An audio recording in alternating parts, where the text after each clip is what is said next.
ရာဝတ္ထုတစ်ခုကအမှတ်တနေရာကိုဘ ਹੁ ပြုတ်ပြီးတော့စဝိုင်းပုံလမ်းကြောင်းတိုင်းရွေလျားခြင်းနိုင်လက်တဲ့နိုင် crosswise direction ပြည့်ရရှိမယ်အဲ့ဒီ crosswise direction နိုင်လက်တဲ့ကြောင်းပြန်နေတာရှိအရာဝတ္ထုတစ်ခုကအမှတ်တနေရာကိုဘ ਹੁ ပြုတ်ပြီးတော့စဝိုင်းပုံလမ်းကြောင်းတိုင်းရွေလျားခြင်းတွေကဖြစ်ပေါ်လာတဲ့ displacement ဆိုတာရှိမယ် velocity ရှိမယ် acceleration ရှိမယ်အဲ့မှာကျွန်တော်တို့စဉ်းစားကြည့်ရတာဒီအဝန်းမှာဖြစ်ပေါ်တဲ့စဝိုင်းရဲ့အဝန်းမှာဖြစ်ပေါ်တဲ့အရာဝတ္ထုရဲ့ linear displacement linear velocity linear acceleration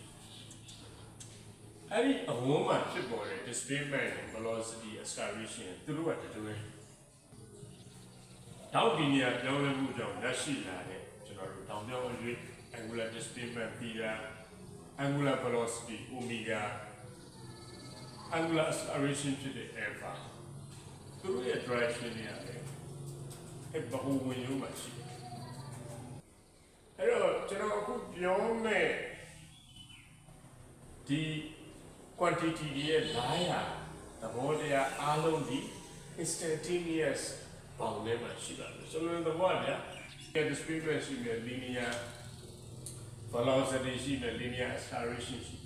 သူတို့ရဲ့ direction တွေကိုကျွန်တော်စဉ်းစားတဲ့အခါမှာကျွန်တော်ပြောတဲ့သူတို့ရဲ့ direction တွေက instantaneous သဘောဆောင်တာပါဆိုလိုချင်တဲ့သဘောကအမှတ် A ကနေပြီးတော့အမှတ် B ကိုအရာဝတ္ထုတစ်ခုရွေ့တဲ့အချိန်မှာတော့များပြည့်တဲ့အတိုင်းအရွေ့ရဲ့နားရောက်စဉ်းစားတဲ့အခါသူဘယ်ကနေစတယ်အမှတ် A ကစသူဘယ်ထိသွားတာကိုလေ့လာမလဲအမှတ် B ထိသွားတာကိုလေ့လာမယ်ဒါဆိုရင်အမှတ် A ဒီအရာဝတ္ထုရဲ့စမှတ်ဖြစ်ပြီးတော့အမှတ် B ကတော့ဒီအရာဝတ္ထုရဲ့ဆုံးမှတ်ဖြစ်အရာဝတ္ထုတစ်ခုရဲ့စမှတ်စတင်ရွေ့တဲ့အမှတ်စမှတ်နဲ့နောက်ဆုံးသတ်မှတ်တဲ့ဖြေလျားခြင်းအမှတ်နောက်ဆုံးအမှတ် B တို့ရဲ့ဂျားထဲမှာရှိတဲ့အကွာဝေးဆိုတဲ့မြင်းမြောက်အကွာဝေးဟာအဲ့ဒီအရာဝတ္ထုရဲ့အရွေ့ပမာဏဖြစ်ပြီးတော့အဲ့ဒီစမှတ် A နဲ့စမှတ် B ကိုဆွဲထားတဲ့မြင်းမြောက်မှာစမှတ် A နဲ့ဆုံးမှတ် B ကိုဆွဲထားတဲ့မြင်းမြောက်မှာအဲ့ဒီအမှတ် B ဆိုတဲ့ဆုံးမှတ်နေရာမှာညာကောင်းတစ်ခုထိုးလိုက်ရင်ဒါဟာကျွန်တော်တို့အရွေ့ရဲ့လာရရှိပါတယ်ပြန်ပြောပါမယ်အဖြောင့်အရွေ့လေများခြင်းတွေမှာအရာဝတ္ထုရဲ့အရွေ့လာရစဉ်းစားအင်မတန်ရိုးရှင်းတွေ့ဘူးပါပဲဆိုလိုတဲ့ဘောအကြောင်းသားတွေကဘယ်လိုမှတ်မလဲဆိုတော့အရာဝတ္ထုတစ်ခုစမှတ်ပြီးဘယ်ရာလဲဆုံးမှတ်ဟာဘယ်နေရာလဲလို့သိရုံပါပဲဆိုတော့ဒီအရာဝတ္ထုကအမှတ် A ကနေအမှတ် B ကိုအလုံးတူတောင်းတဲ့အချိန်တိုင်းတာအတွင်းမှာအလုံးတူတောင်းသောအကွာအဝေးလေးကိုရွေ့တယ်ဆိုပါလို့ဆိုလိုတဲ့ဘောက instantaneous သဘောဆောင်တဲ့အတိုင်းတာကိုကျွန်တော်တို့စဉ်းစားကြည့်အောင်အမှတ် A ကနေပြီးတော့အမှတ် B ကိုအရာဝတ္ထုရွေ့သွားတဲ့အခါမှာ ABD အရာဝတ္ထုရဲ့စမှတ် BDD အရာဝတ္ထုရဲ့ဆုံးမှတ်ဖြစ်ပါတယ်စမှတ်နဲ့ဆုံးမှတ်ကြားမြင်းမြောက်အကွာဝေးဟာအဖြောင့်အရွေ့ရဲ့ပမာဏဖြစ်ပါတယ်ဆုံးမှတ်ဆိုတဲ့အမှတ်ညာကောင်းတစ်ချက်ထိုးလိုက်တာနဲ့အဲ့ဒါအဖြောင့်အရွေ့ရဲ့လာရအောင်ရရှိပါတယ်အလွန်တူတောင်းတဲ့အချိန်တိုင်းတာအတွင်းမှာအလွန်တူတောင်းသောအရွေ့ကလေးအမှတ် A မှာအမှတ် B တို့ရွေ့တဲ့အခါဒီအရာဝတ္ထုရဲ့ linear displacement ဘာမှရှိတယ်လဲလို့မေးရင်အဲ့ဒီအဝန်းမှာရှိပါတယ်အဲ့ဒီအမှတ် A နဲ့အမှတ် B ချားကိုတိုင်းရပါတယ်သူ့ပမာဏဒါဆိုရင်သူ့ရဲ့လာရပမာရှိတယ်ဆိုတော့အဲ့ဒီအဝန်းမှာရှိပါတယ်အမှတ် A ကနေ B ကိုဆွဲသောမြင်းမှာညာကောင်းတစ်ချက်ထိုးလိုက်တာနဲ့ linear displacement direction ကျွန်တော်တို့ရပါတယ်ဆိုလိုချင်တဲ့သဘောကအမှတ် A နဲ့အမှတ် B အမှတ် A နဲ့အမှတ် B တစ်ခုဖြတ်ပြီးတော့ကျွန်တော်မြင်းတစ်ကြောင်ဖြောက်ဖြောက်တန်တန်ဆွဲလိုက်တဲ့အခါဒီမြင်းဟာဝန်းချီမြင်းသဘောဆန်းပါတယ် instantaneous ရုပ်ချီအလင်းအမြန်ရွေ့သောအချိန်အတိုင်းအတာကိုတုံညနိဗ္ဗာန်တန်ဖို့ထိချစ်ကပ်ထားတဲ့ limiting လောက်ထားတဲ့ချစ်ကပ်တန်ဖို့လောက်ထားတဲ့ instantaneous သဘောတွေထဲမှာအမတ် A ကနေပြီးတော့အမတ် B ကိုရွေ့သွားတဲ့အရွေ့ကလေးရဲ့ linear displacement s direction ဟာဝန်ထိရဲ့အတိုင်းဖြစ်နေပါတယ်အဲဆိုရင် linear velocity အဲ့ဒီအဝန်းမှာဖြစ်ပေါ်သောအရာဝတ္ထုရဲ့ linear velocity ဆိုတဲ့ဘူရဲ့လာရကောင်ဘာမှရှိတယ်လဲဆိုရင်အဲ့ဒီအရွေ့ရဲ့လာရအတိုင်းရှိပါတယ်အဲဆိုရင်ကျောင်းသားတွေအနေနဲ့ဘယ်လိုမှတ်ရမှာလဲဆို linear သဘောမှာအဖြောက်ရွေလျားမှု linear motion သဘောမှာ displacement ရဲ့လာရနဲ့ velocity ရဲ့လာရအမြဲတမ်းတူပါကျွန်တော်တို့အဲ့လိုမှအဖြောက်ရွေလျားခြင်းတွေမှာ linear displacement နဲ့ linear velocity ရဲ့ direction အမြဲတမ်းတူပါဆိုတော့ velocity ရဲ့လာရကိုသိရင်ဘယ်သူကြည့်လိုက်လဲ displacement ကြည့်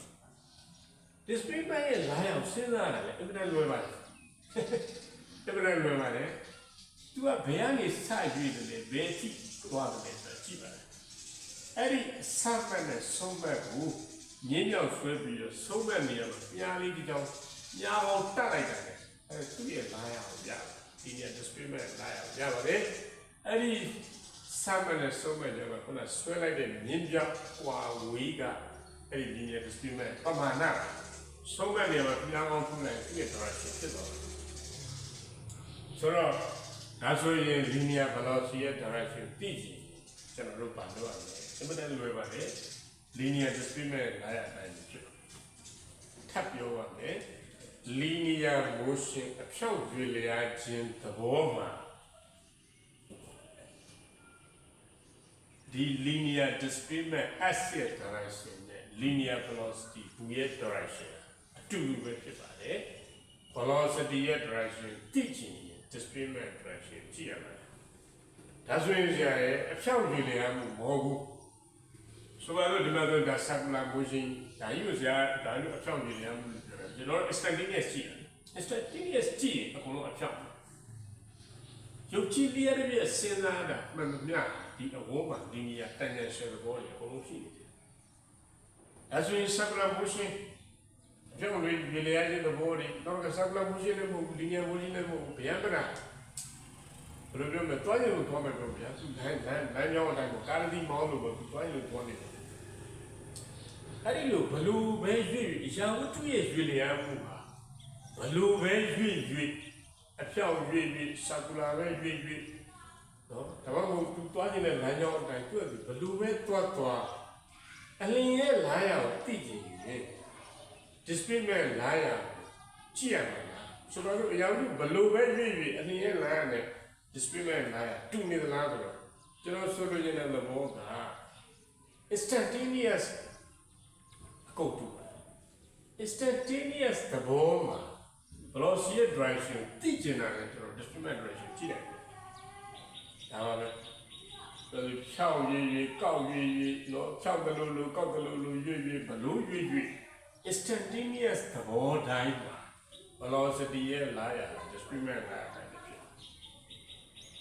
ဆိုတော့ဒီနေရာဟာ circular ကျွန်တော်ခုနပြောပြီး circular မကလို့ဘာကူလာဖြစ်ဖြစ် linear မကလို့ဘာနေရာဖြစ်ဖြစ်နော်အရာတို့ဘလို့ရွေ့